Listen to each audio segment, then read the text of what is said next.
La Scodosia.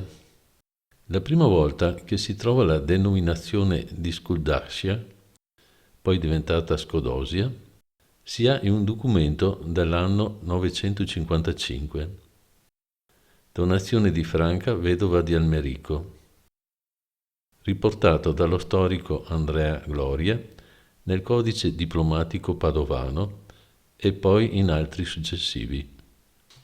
Nei documenti Giustinian 1199-1200 i testimoni affermano che Montagnana est caput Scodesce e che dai confini di Este fino alla fratta dei Tre Contà, in prossimità di Bevilacqua, in provincia di Verona, tutte le ville o villaggi compresi in questa area sono Scodosia, cioè Montagnana, Mediadino, che comprendeva San Fidenzio, San Vitale, Saletto, Santa Margherita, Altaura, Merlara, Urbana, Casale, Tre Contadi, San Salvaro.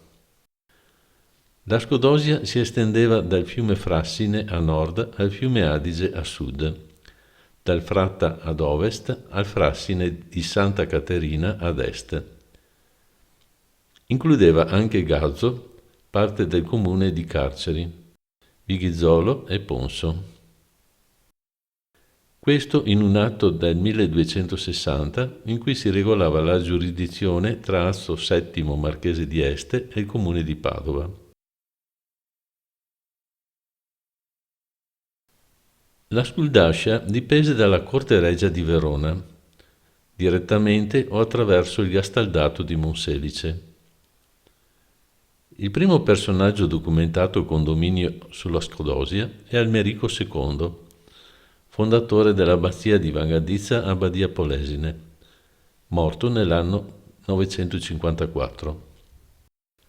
Gli successe come erede Ugo Marchese di Toscana e a questo Oberto II del Casato degli Estensi. La Scodosia era la terra delle Arimanie. Le Arimanie erano istituzioni tipiche dell'epoca longobarda. Ancora nella seconda metà del X secolo, nell'epoca degli Ottoni, per Arimanni si intendevano gli uomini liberi.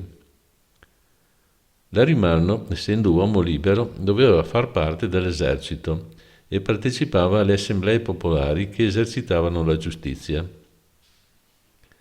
Godevano della concessione della proprietà individuale e dell'uso comune delle terre fiscali.